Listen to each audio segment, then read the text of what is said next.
안녕하세요. 중국 주식 전문 채널 찐종토입니다. 이번 영상은 음성만 들으시면 됩니다. 중국 증시가 지난 한 주간 하락했는데 그 원인으로는 하나는 인민은행의 유동성 공급 관련 우려, 통화정책위원회 위원인 마쥔의 발언 때문에 일각에서 통화정책 변화에 대한 우려가 있었고요. 또 하나는 1월 들어 급등한 상황에서 춘절 연휴 전 이익 실현이 많이 나왔고요. 거기다 2020년 연간 실적에 대한 관망세도 증시 하락에 일조했습니다. 인민은행의 통화정책과 관련해 찐중투 1월 28일 중국 시황 영상에서는 작년 12월부터 지난주까지 중앙경제공작회의, 인민은행장, 통화정책처 처장, 그리고 통화정책위원회 위원 등의 공식 발표 내용이나 발언들을 시간 순서대로 쭉 정리해드렸는데요. 이번 영상에서는 중국 현지 증권사의 리포트 내용을 공유드릴 텐데 1월 29일에 중신증권, 국태군안증권, 태평양증권, 천풍증권 등 현지 증권사에서 통화정책 관련 리포트를 발간했는데요. 우선 리포트 제목을 간단히 직역하자면 중신증권은 오문오답, 인민은행의 춘절 전 유동성 조절을 어떻게 봐야 할 것인가. 국태군안증권 리포트 제목은 단기적으로 작은 돈 부족, 하지만 여전히 정책 전환점은 아니다. 여기서 돈 부족의 따옴표가 있어요.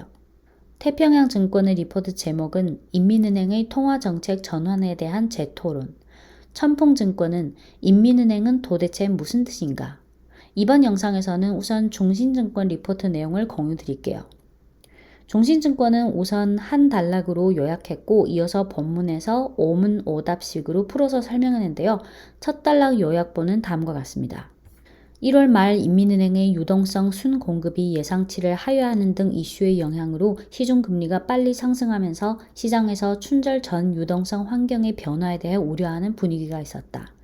인민은행의 과거 몇 년간 유동성 공급 시점에 대한 관찰을 통해 2월 1일부터 인민은행이 뚜렷한 유동성 공급 행위를 개시할 것으로 예상하며 이는 춘절 전 유동성 부족의 진정에 도움이 될 것이다.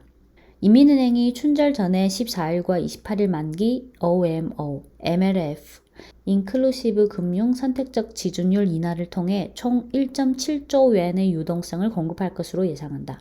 참고로 OMO, MLF, 인클루시브 금융 선택적 지준율 인하는 다 인민은행의 각종 통화 수단인데요. OMO는 공개시장 조작인 역-RP, 즉 역환매 조건부 채권.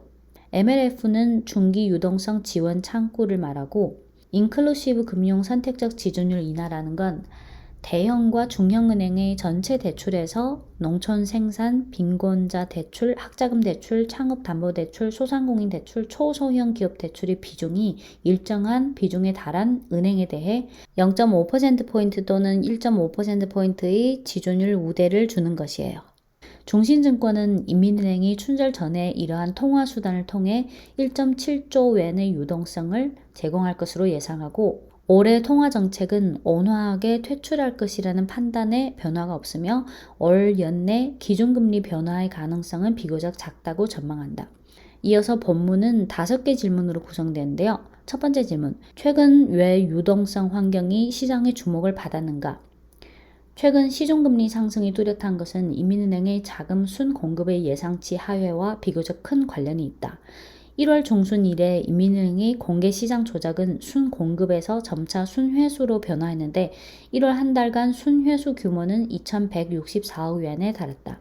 이에 은행 간 시중금리도 따라서 타이트해졌는데 1월 28일 은행 간 1일물 레포금리가 3.06%로 상승해 SRF 즉 단기 유동성 지원 창구 콜 금리도 3% 이상으로 상승해 7일 만기 역-RP 금리를 크게 넘어섰다. 비록 1월 29일 인민은행이 7일 만기 역-RP를 통해 1,000억 위안을 공급해 당일 순매수가 980억 위안이 있었지만 춘절 연휴를 앞둔 현 시점에서 시장은 인민은행의 춘절 전 유동성 조절에 주목하고 있기 때문에 최근 이런 유동성 환경에 대해 일부 우려가 있었다. 두 번째 질문, 최근 인민은행의 유동성 속도 조절에 대해 어떻게 봐야 하는가? 과거 몇 년 인민은행의 춘절 기간의 유동성 공급과 비교했을 때 올해 춘절 전 유동성 공급이 뚜렷이 늦고 CRA, TLF 등 비일반 방식으로 유동성을 보충할 가능성은 낮다. 참고로 CRA는 임시지급준비금의 운용 메커니즘이고 TLF는 임시유동성 지원 창구입니다. 과거 몇 년간 이민은행은 지준율 전면 인하, CRA, TLF, 인클루시브 선택적 지준율 인하, MLF, OMO 등 방식을 통해 춘절 전의 유동성 압력에 대응했다. 하지만 공급 시점을 관찰하면 지금 춘절까지 남은 시간이 2주 미만이라는 점을 감안했을 때 CRA나 TLF 등 방식으로 유동성을 공급할 확률은 비교적 낮다. 왜냐하면 이런 통화 수단은 보통 연휴 한 달 전에 진행하니까. 그리고 지준율 전면 인하는 현재 조건이 구비하지 않아서 종신증권은 올해 춘절 전 인민은행은 14일과 28일 만기 OMO 플러스 MLF 플러스 인클루시브 금융 선택적 지준율 조정 등을 통해 과도할 것으로 예상한다. 또한 이번 유동성 공급 속도와 과거 2년의 공급 속도를 비교해보면 이민은행은 통상 연휴 19일 전과 11일 전후로 유동성 공급을 확대했다는 것을 알 수 있는데 올해 상황을 살펴보면 유동성 공급의 시점은 이미 과거보다 좀 늦어졌다는 것을 알 수 있다. 다음 주 초, 즉 2월 1일은 이미 과거 유동성 공급 확대의 두 번째 시점인 춘절 11일 전이라는 시점에 다가왔기 때문에 중신증권은 인민은행이 다음 주 비교적 큰 금액의 자금 순공급을 통해 현재 타이트한 상황을 완화할 것으로 예상한다. 세 번째 질문, 올해 춘절 전 유동성 환경은 왕년과 무엇이 다른가? 다른 점은 다음 세 가지가 있다. 첫째, 이번 춘절은 정부가 가급적 거주 지역에서 설을 쇠는 지침, 즉 가급적 귀향하지 말라는 지침이 있기 때문에 귀향하는 사람이 과거에 비해 뚜렷이 줄어들 것이므로 춘절 연휴 기간 동안 현금 인출 압력도 왕년에 비해 비교적 작다. 둘째, 보통 지급 준비금과 세금 납부 시기가 1월 하순인데 올해는 섣달 금음날이 2월 11일이라 시간상 일정한 거리가 있어서 유동성 수요가 겹치는 상황이 발생하지 않을 것이다. 이는 인민은행의 집중적인 유동성 공급 수요를 일정 부분 완화시켰다. 셋째, 작년과 비교했을 때 지방정부 채권이 지금 앞당겨서 발행하지 않고 있어서 이 부분이 유동성을 차지하는 영향은 상대적으로 제한적일 것이며 이는 인민은행의 집중적인 유동성 공급 압력을 일정 부분 완화했을 것이다. 네 번째 질문은 인민은행은 춘절 전에 어느 정도 규모의 유동성을 공급할 것인가?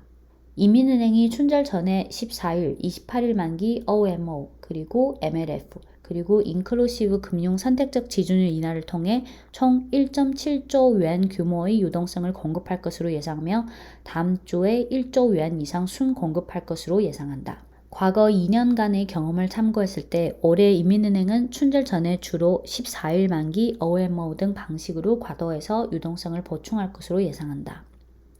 다섯 번째 질문은 통화 긴축이 대출 긴축에까지 확산될 수 있을까? 그럴 가능성은 낮다고 보고 올해는 통화 정책이 온화하게 퇴출할 것이라는 판단에 변화가 없으며 올 연내 기준금리 변화의 가능성은 비교적 낮다고 전망한다. 올 한 해 사회융자 규모의 증가율이 2%포인트 하락해 11.3%에 달할 것이라는 판단에 변화가 없고 올해는 기준금리와 지준율 변화의 가능성도 비교적 작다고 보고 향후 일정 기간 동안 온화한 퇴출이 통화정책의 주요 기조라고 본다. 네, 지난주 이슈가 된 인민은행의 유동성 공급 축소 그리고 통화정책 변화 여부 관련 이슈에 대한 중신증권의 리포트 내용을 공유드렸습니다. 지금까지 찐종토였습니다.